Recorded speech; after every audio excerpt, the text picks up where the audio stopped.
You are watching and listening to the Real Anime Podcast. My name is Mohnish, and as always, I'm here with my co host Lewis. And today we're having a special episode where we talk about all things Markiplier. And yes, I will be calling him Markiplier. And we will be talking Iron Lung as the focus of this episode. So do stay tuned for more Iron Lung goodness. And first and foremost, Lewis, Iron Lung, can give us an intro to Iron Lung. What is it about? Okay, so good evening, good afternoon, good morning, everyone. So Iron Lung, I'm gonna try summarize it in a few words. Let's just say, it's basically a man named Simon who is played by Markiplier or Mark Fishback, where he is basically like in this sort of like submarine sort of thing, and he's basically being used for to like look for data basically underneath like the earth's not the earth but the sea surface itself. I don't know if that's the right thing for it. And basically he's just being kind of like taken advantage of by these guys who is using him for like data analysis purposes, and they're trying to like get some correct some things from down below, so then they're able to retrieve the data. And if he does it, basically he gets freedom. And it just basically, long story short, the entire film, let's just say almost 100% of the film takes place in that submarine itself. Yep, that's right. And also, we do have to say that this is based off the game of the same name, the video game, Iron Lung. And like Lewis mentioned, Markiplier plays Simon, who is a he's a criminal being forced to take on this sentence. Basically, if he does this, he basically gets his sentence reduced or immunity, something of I that think ilk. But if I think yeah, he will get released because of like so they did. he'll get They released. I promised him think to. They promised him to be released. because it wasn't clear. I don't think. Yeah. So basically, I mean, it's very much implied, I'm sure. Yeah, So basically, this story, we meet Simon after the Quiet Rapture, which is this cataclysmic event that happens to this planet, and so just to frame it, it's pretty well known at this point that Markiplier wrote, directed, edited, and starred in this film. And I'm sure he also funded it with his own money. So the guy has put 3 or 4 million of his own money into his project, or at least 2.5, and gotten some investments from outside. But I think for him the most important thing was the control and to be able to adapt Iron Lung the way he wanted to. And I also don't think he personally was ever expecting Iron Lung to be in as many theaters as it is. So I feel they just focused on trying to make something of quality, in terms of this. And to be honest with you, the game actually is an interesting thing because I had the opportunity to play a little bit of the game at a cousin's house recently, and it was an interesting experience. Although the game is actually like, I don't necessarily see it as something that is super adaptable in the same way that maybe The Last of Us or Fallout or any of those games would be as adaptable. But the game is basically made by a man named David Szymanski, somebody correct me, who is basically who made Iron Lung as a very minimalist horror game. But the film, I wouldn't necessarily classify as a horror. I think it's more of a post-apocalyptic film instead of horror, science fiction, post-apocalyptic, because it is kind of scary a little bit here and there, but it's more about the thrill, and we'll get more into that later. But of course, the unique angle I feel for this adaptation of a game is that there's not much money behind this time. You know, I guarantee you, if you look at Fallout and Last of Us, their budgets are humongous compared to this. So it actually kind of falls in the sense also like that the approach Markiplier has taken is also quite minimalist in this way. So the basic premise is also like that Simon is a convicted felon and he's basically piloting this tiny submarine called the Iron Lung. And he has a mission which is to explore an ocean of blood on this distant moon. And basically this is after a cosmic cataclysmic event called the Quiet Rapture, where nearly all the stars and planets are destroyed. and these human colonies that live on this moon are isolated, and society teeters on this like authoritarian control state kind of thing. And Simon, played by Markiplier, is a rebel, from what I get the sense of, where he's responsible for destroying a station, It and which is is the why he's Belmont involved. Station. Yes, that station. He's responsible for the destruction of that station, which is why he got caught, and which is why he is serving his sentence this way. And I do believe that this is an interesting film because it's worth talking about how this movie even got made, because the production story is almost as interesting as the film, or actually, I would say even more interesting than the film itself. So now we're into the production section. Markiplier, of course, needs very little introduction. As of writing, the guy has 38 million subscribers on YouTube. He's a widespread YouTube gaming creator, like everyone knows. He's known for horror, narrative game playing, and all this kind of stuff. Also, pretty iconic voice, which is quite deep, actually, I have to admit, when I was watching it. But yeah, Lewis, what do you understand from how this film was made? Like, what are your comments on just how it was made? Because I think we can relate in some small way to always making projects that are not in the same budget, right? Because let's be honest, if Iron Lung had more money, it would look a lot better. But we also believe that the money is not what makes a film good or bad. It's also the vision and the creative approach. So, first off, what did you know about Iron Lung going into this film before you watched the movie? Nothing? Yes, a lot. What's the deal? I'll be lying if I said I knew anything about who this fella is. I'll be lying. I play games. I play a lot of games, but I don't really like subscribe to like a lot of these streamers or whatnot. I just play games and that's it really. I mean, yeah, probably I watch some esports here and there, but I don't really follow like any of these guys. But what do I know about it? I would say that like what I think of it. Yeah, I obviously when I did search a bit more about who is this Markiplier, I guess I see that he's the type of guy who's very famous on the internet. All right, which kind of like probably helped him with garner his views for all of for this film itself. Managed to gain almost, as what Mohnish mentioned, I think almost 30. This one was probably about, let's just say, 50 million in box office hits. It could be counting as of recording now. And all I can say is for one of his, let's just say, yes, he has a bit of experience with like some TV shows. Okay, he's done like maybe some short films here and there, some minor acting roles or whatnot, supporting roles. But in terms of his first feature film, it's safe to say, I guess his first feature film, let's just say, where he was the director, editor, and also the actor of the film itself, is decent, I would say. Maybe some might say, maybe if let's say the budget was a bit higher, or something like if there was like another person, maybe another main character, maybe the film would have been better. But Yeah. I would say that like maybe some of my favorite things would certainly be the set designing.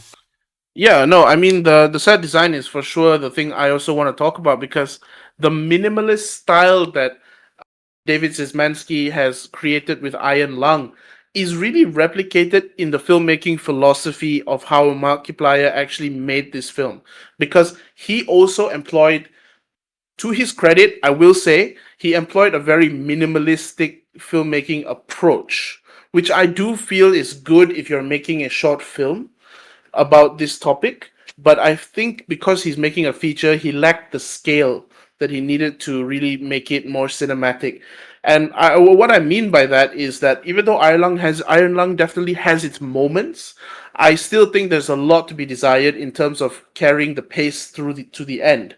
But just focusing on the filmmaking right now, this is something that I will say would have eaten up a ton of the budget that he could have done in VFX, but chose to do the practical way, which I will always give him props for, because he made a full-scale submarine model that weighed couple 100 tons or something like that, and that it kept moving around. So he was physically in the area, and it was a practical set, like a Christopher Nolan movie. You know what I mean?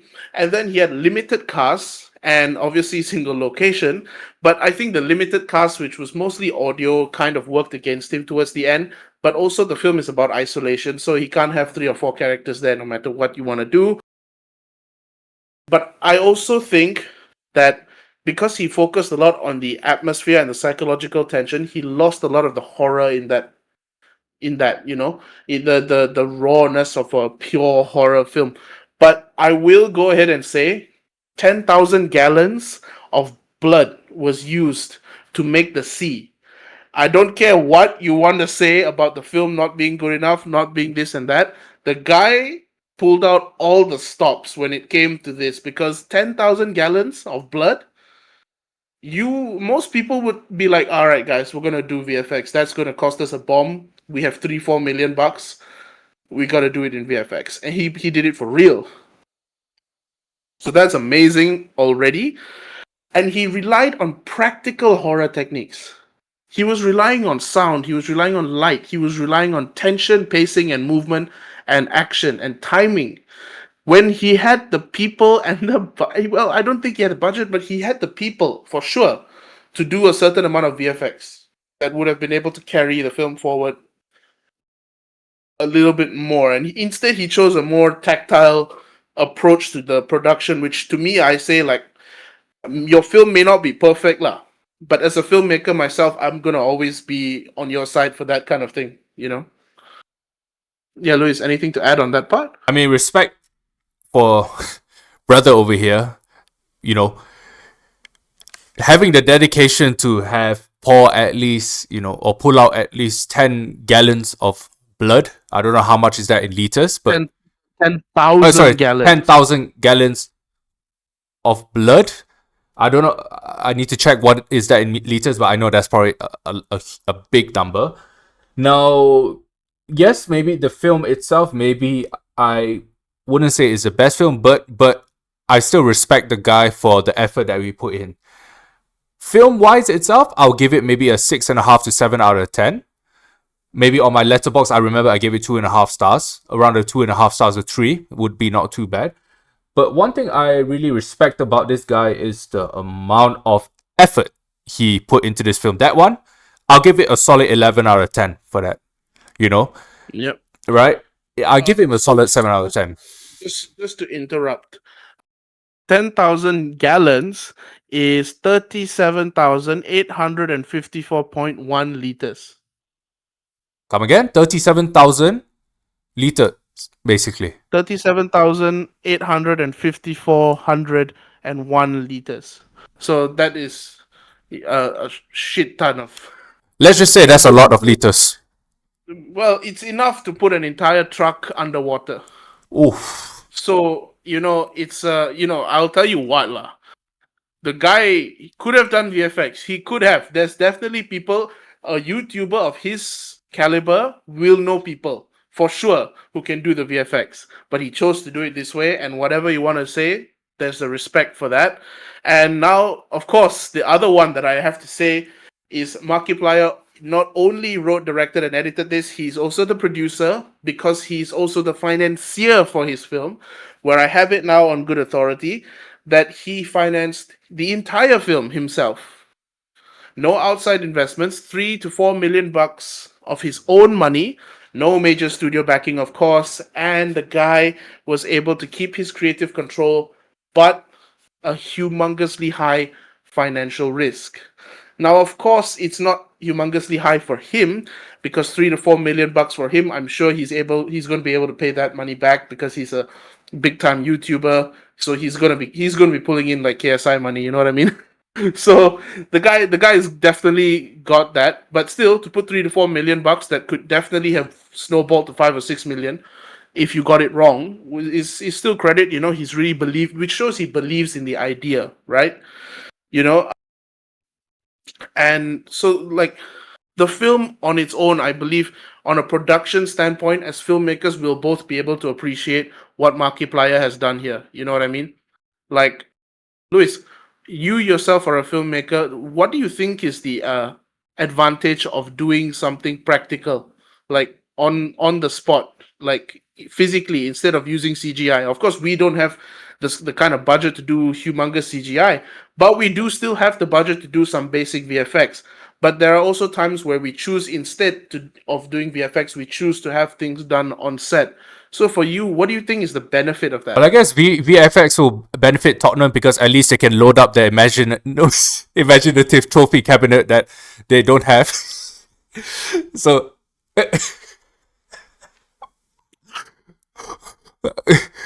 Oh my god, he nearly killed me there. but I mean okay, but the advantage of having like a proper physical setup.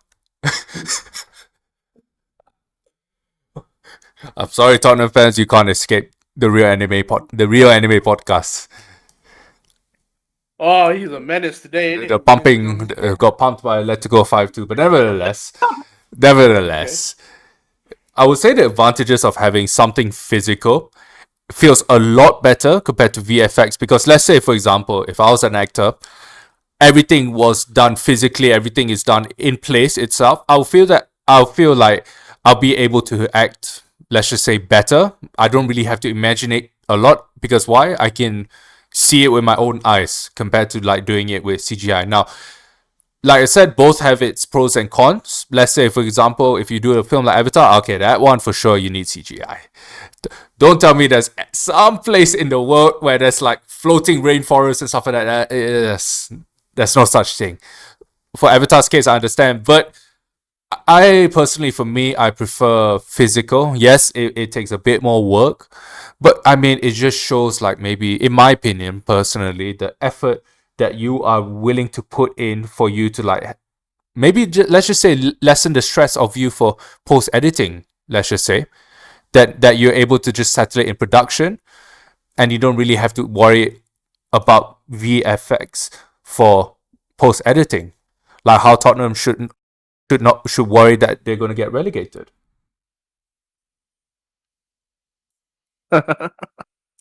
I mean, that's for sure the thing that we're talking. Like, I really think that it's a great thing they're doing practical effects here. But I think now that we understand how the film that was made, right? Let's talk about the actual story of Iron Lung and what this film is trying to do on a narrative scale, right? Because there's not a lot of that. I'll be honest, not a lot of it. And and to be perfectly clear, I'm not saying the story sucks. I'm just saying that there's not enough story. I'm just saying that if you have that kind of story and if you distill that down to a 30-minute short film or a 45-minute short film, it would work. You might be able to stretch it to 1.5 hours, but 2 hours, and also might, a really big M on the might there, because you still would need more of a story to carry it through the 1.5 hours. But 2 hours to me, I think, is fan service lah, for sure. 100% fan service, which again, to look at it from Markiplier's perspective, I can understand why, because I don't think he ever thought he would get the opportunity to make a film again after doing Iron Lung. Especially 3 to 4 million bucks of your own money go in. I don't think you can't afford to do that every single day. So to be fair to him, I don't think he was thinking of a second film. But considering the response, I'm pretty sure we should be able to get a 10 million buck budget for Iron Lung, which I hope does better for him. Yes, Louis, talk to us more about the story and the plot. You went to watch it as well, so like what is it like? Okay, before we talk about whether the story is good or not, can you tell us the story first? Yeah, I mean, okay, so obviously, let's just say, first 10 minutes of this film, you see Simon, all right? Obviously, as you guys already know who. Simon, like, inside this submarine looking thing. I don't know if it's a submarine. Let's just say it's a submarine, right? The submarine is a submarine in a ocean of blood, and the submarine is called the Iron Lung, which is why Okay, the movie is called Iron Lung. But gotcha. anyway, continue. All right. So we see Simon inside the iron lung, like trying to figure out something. So at first, you're greeted in the first 10 minutes, like, okay, there's like some sort of puzzle and some sort of mystery that is going on, and he's trying to get out of it. He's calm about the situation, and then you have like a person through the intercom itself, like telling him what to do and what to look for, if I remember correctly. So that's what happened. And after a while, he slowly rose up again, and then that was the only time we saw literally another character, another human, literally in there, just like talking to him. And that was like the only human interaction that we had in this entire film, like face to face, if you get what I mean. Then after that, he went down again, more or less, like look for like some certain skeleton, if I'm not mistaken, for their data research analysis, for them to be able to like achieve something that no one has ever done. And he was basically the last hope. So then after that, stuff happens. Basically, the submarine itself was full of blood, and that's more or less the story, trying to like sum it up in less than a minute or so. All right. Yeah, and I mean, just to add on to that as well, this film, it follows the Quiet Rapture. So we're going to get into that a little bit now.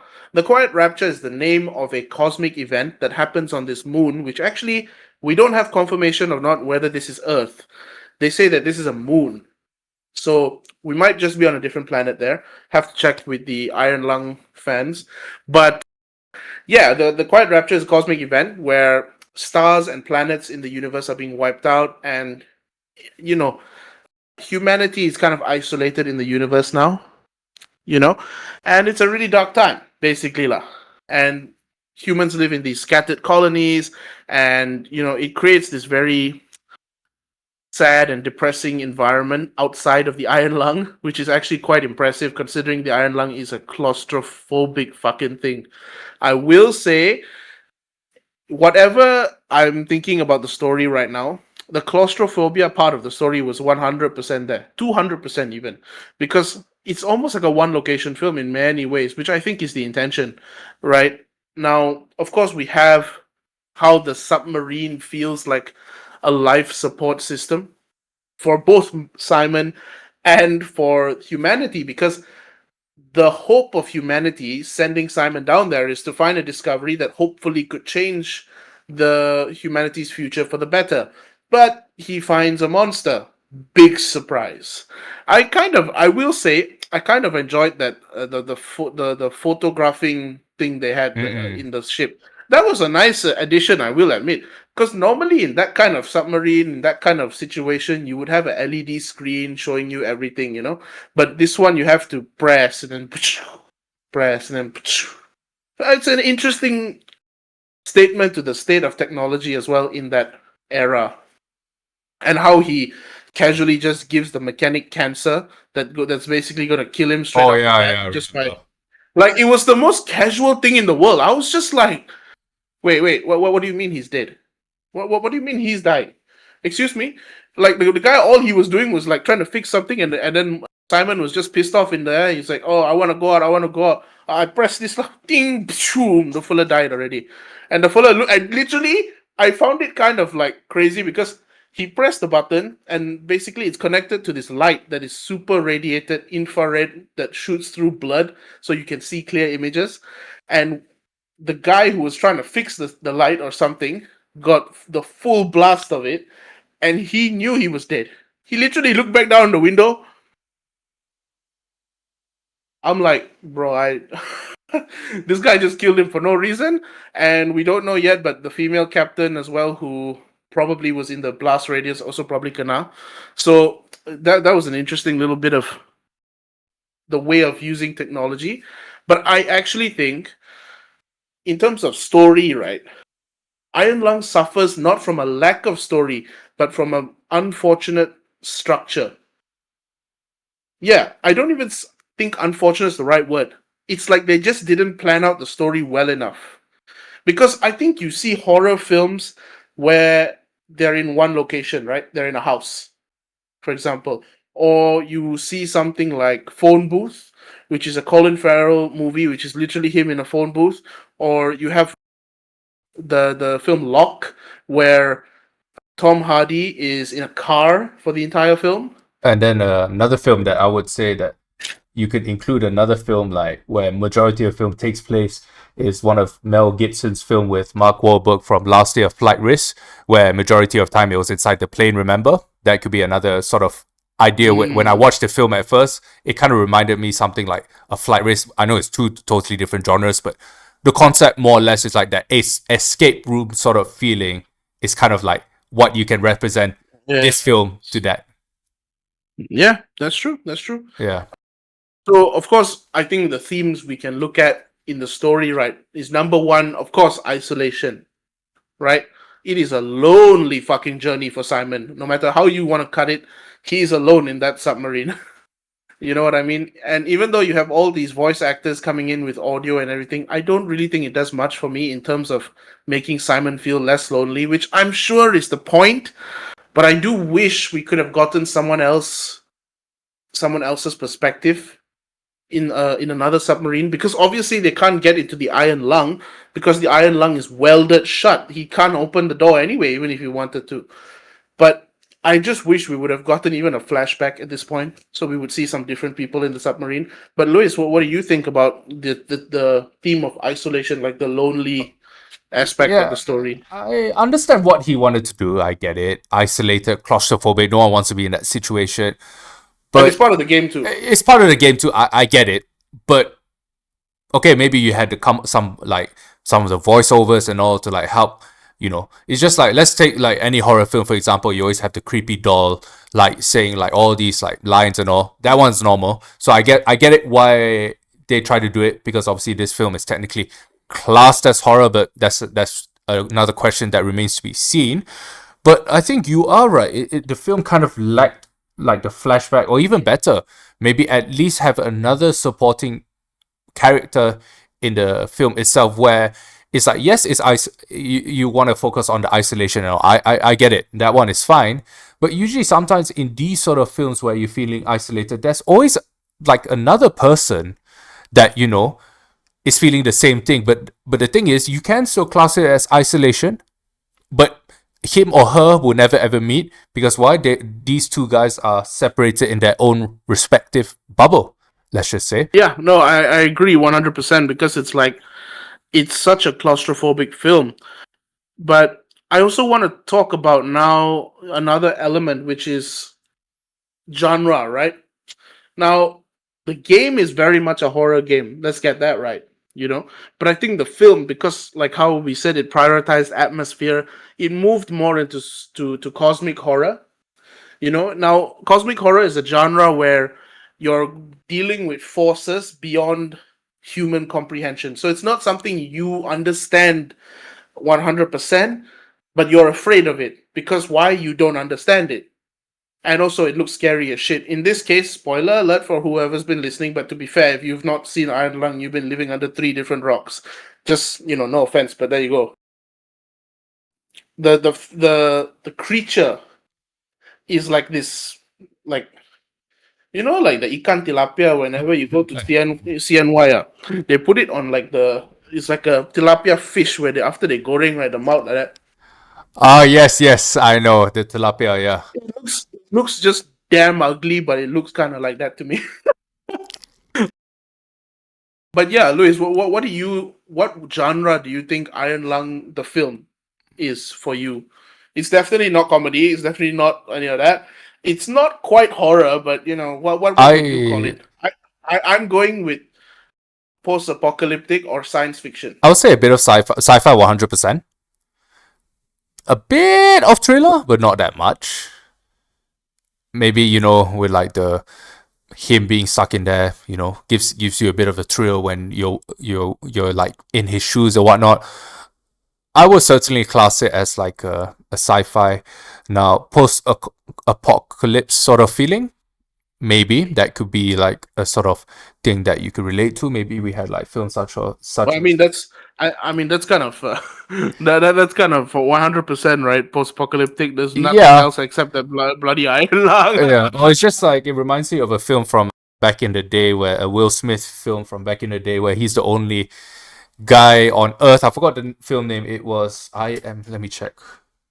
I Am Legend. I Am Legend. That's the one. It's that exact film where it's just him and his dog, and he's the only one in the Yep. world. in the Yeah, world. and then of course there's the one with Denzel Washington, The Book of Yes. Eli. Okay. Yes. So Yes. all these interesting moments as well. But I also think that you have the existential dread element in this. Existential dread, right, is like feeling like this whole world is out to kill you. You know what I mean? Like if his submarine started leaking, he's dead. you Oh, know. Uh, I think yeah, there was blood leaking. I remember. yep, I remember that too. Yeah. I will say respect to the DOP lah. I will say because can you imagine trying to find all those damn angles? Mm. Mm-mm-mm. You only got that space to shoot. You know, you got to be a damn good. It feels very. Imagine trying to have like the audio guy, the DOP, and obviously Mark Lighting. himself. Lighting also gonna throw in Yeah. how many Okay. fellas in there? Actually, this is a really cool topic. You as a DOP, right? What do you think are some of the challenges as just a DOP? Like when I say just a DOP, I mean like pure DOP duties, right? And a cinematographer. What do you think are some of the challenges of shooting Iron Oof. Lung? Okay, first things first, trying to find the right lens for that for a tight environment on that. Now I'm gonna get into a bit of DOP. Yeah. Yes, please get explain Sure, explain sure, sure. more about the lenses. So let's say if you were to use a lens, no way you're gonna use like a 50 mm or like a 75 mm. That's way too close, right? Maybe in some certain extreme close-ups or close-ups you might use it, but if you want to take a wide shot, that lens is not going to do its trick. But maybe you're looking at more like a, let's just say, 10 mm to like 18 mm lens sort of range around there, because that place looks very very tight, right? And try, and another challenge that would probably be like, where are you going to position all these cameras, right? Because they have some high angle shots, low angle shots. It's all done in one location, yeah, sure. But the only problem is, which I feel like shooting one location, is that like sometimes if you just like even move the camera a bit, this is based on experience, sometimes the conti could chabut, maybe sometimes, in a way, where if you don't put it correctly, you even don't even place it just like wrongly a bit, and then there's like another thing going on. That's another technical aspect where it could mess up with the story itself from the technical point of view, right? Lighting also, yep, as per mentioned, where are you going to place the lights? And the number three thing is, you for a location like that, no way you're going to have like a full 20-man crew on set. Is at least, let's say, Mark himself, then you have the DOP himself, the audio guy, and I think these three people can only enter, right? No way there's going to be more people entering, especially you remember the bit where under, like, there's like technically two floors in the submarine thing. There's like the lower bit. Imagine trying to, if you have claustrophobia or trying to go through that. Maybe if you give me 1 trillion ringgit, I'll consider. But no, thank you. I have a Yeah, very I bad mean, fear of claustrophobia. same. I mean, like it's so impressive to be honest with the crew they've had and what they were able to accomplish. But I think now moving on from that, Iron Lung also had a very interesting impact on our industry, right? I mean, like one thing is for sure, it's a big win for creator-driven filmmaking because now it shows there's actual tangible proof that YouTube creators can make it to the cinemas. Now, of course, Markiplier is one of the OGs of YouTube, so it's understandable that he's got a platform this big.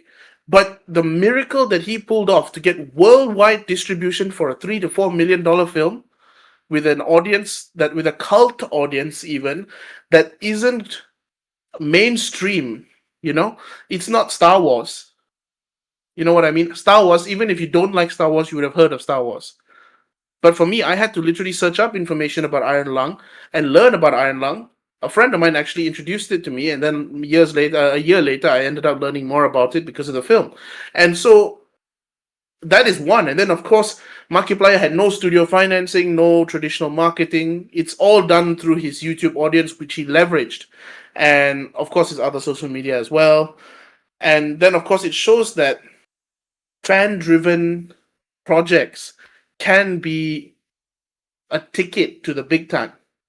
Because Iron Lung is definitely one of those success stories as far as the industry goes.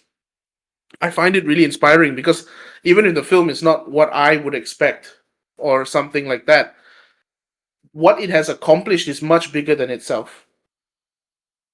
What about you, Luis? What do you think? Whether the film is good or not, that's questionable, but it shows that if any Tom, Dick, and Harry who, has a huge passion for film, it gives us a spotlight to to show our ideas, and who knows, one fine day, if it becomes viral, then it will start, the chain of success. And also, the thing is, Iron Lung was not even viral before it came out in a way because he didn't post the film on YouTube. You know what I mean? Nope, he did Ah, not. yeah. And the good thing is, it's something you can look at for proof that it's possible for people like us to achieve that. Like the economics of low budget horror have always been such amazing success stories, right? Like I'm sure we've all heard about Paranormal Activity. Whether you like horror or you don't like horror, you would have heard of the film, right? It's a very famous horror film.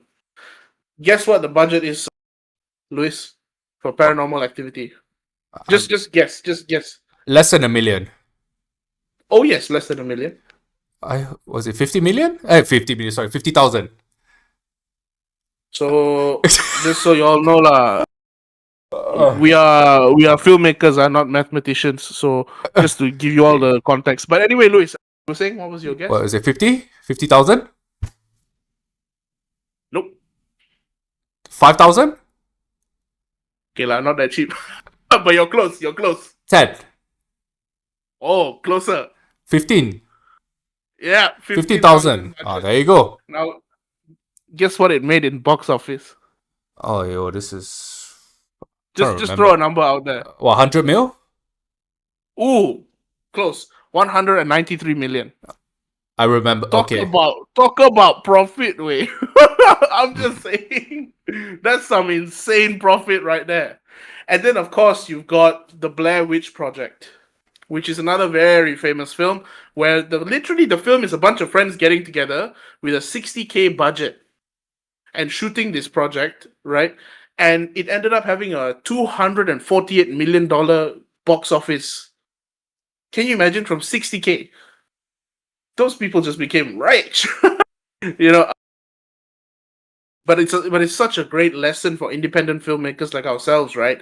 It shows that the audience matters more than what studios think in some ways, right? True. It shows that, and it shows that even though the film is a small scope, it can still be a very strong film. Another lesson I probably learned was that having a strong community can replace traditional marketing. Like you don't need a billboard. You know what I mean? That's the kind of thinking that I think is interesting here. And of course, the creator economy with YouTubers coming out, of course, with Kane Parsons getting his A24 deal, Markiplier here with Iron Lung. You're getting more and more YouTubers coming into the filmmaking space, so it really seems to be a good time for us to be filmmakers, you and I, Luis, to really put ourselves out there and to push the boundaries, because YouTubers are beginning to succeed now. So it's a matter of time, as long as we keep up, I guess. But what are some lessons you're learning from the way Iron Lung has been embraced by the world? All I can say is get your camera and just start shooting, and that's it. That's all I can say. You always start. Okay, of course, always have a plan. All right, always have a plan, but don't say like, oh, I'm waiting for the right time. Just do the plan and start shooting. That's all I can say. That's one thing it teaches us all. Don't be afraid to go make the next step in life. So Luis has started going down the life advice route. If any of you all are looking for motivational speaker and all that, you just let me know. I'm his agent. I will settle the timing lah. He's got to go in. You see, it's not easy to get his timing because sometimes he's running for prime minister and things like that. Right. It's a bit difficult, like Perdana Menteri, so many. But it's okay. He's planning lah. He's planning, Yeah. So if you but contact for him, me, if he say contact me at 012. 3, 4, 5, 6, 7, 8, 9. 1-300 888 triple. No, That's a throwback right there. yeah, but yeah, that's our talk on Iron Lung. If you guys haven't seen Iron Lung or you don't think you might be interested in Iron Lung, fair enough. But do give it a try. I'm not gonna sit here and say it's a perfect film. Far from it. But it is an important film for independent filmmakers because why? It is the film that shows we can actually win. You know, Agreed. 50 million budget as of now. I mean, that's insane. Considering the budget, he's already made a shit ton of money, and I hear he's paying his crew even more money. So I'm like, fair play to Markiplier. I mean, he's not just some run-of-the-mill YouTuber, but he's treating his crew members, he's treating his people, he's treating everybody, his audience like they all matter, which they do. And I think that's why it's so important to see that I hope he's serious about filmmaking, and I hope he makes another film because his continued success will just be a bigger inspiration for both of us to continue. Yep. Luis, anything else from you? Like I said, just get your camera and start shooting. All right? Don't wait for the right time. Just do it now. And be like You this guy. heard the man. Yes, you heard the man. Then all Asian moms are gonna be like, you see that boy, That boy, go do the YouTube, Ready 50 million, Wow. Luis also is building a career as a voice actor, so just let him know if there's anything. But yep, thank you all for listening. Thank you all for watching. And oh my god, thank you all for listening. Thank you all for watching. And we are very delighted that you guys have continued giving us your support. And yep, that's been Iron Lung, and we will see you in the next one.